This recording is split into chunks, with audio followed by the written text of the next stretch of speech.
Apollo 11 was the spaceflight that first landed humans on the moon.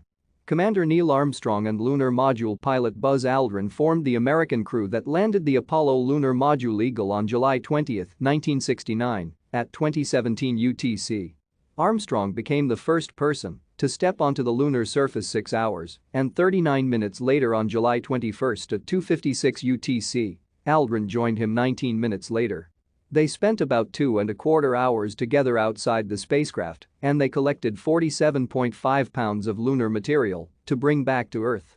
Command Module pilot Michael Collins flew the Command Module Columbia alone in lunar orbit while they were on the moon's surface.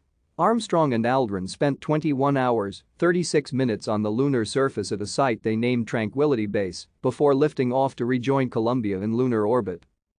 Apollo 11 was launched by a Saturn V rocket from Kennedy Space Center on Merritt Island, Florida, on July 16 at 13:32 UTC, and it was the fifth crewed mission of NASA's Apollo program. Thank you for watching. Like and subscribe if you would like to view more of our videos. Have a nice day.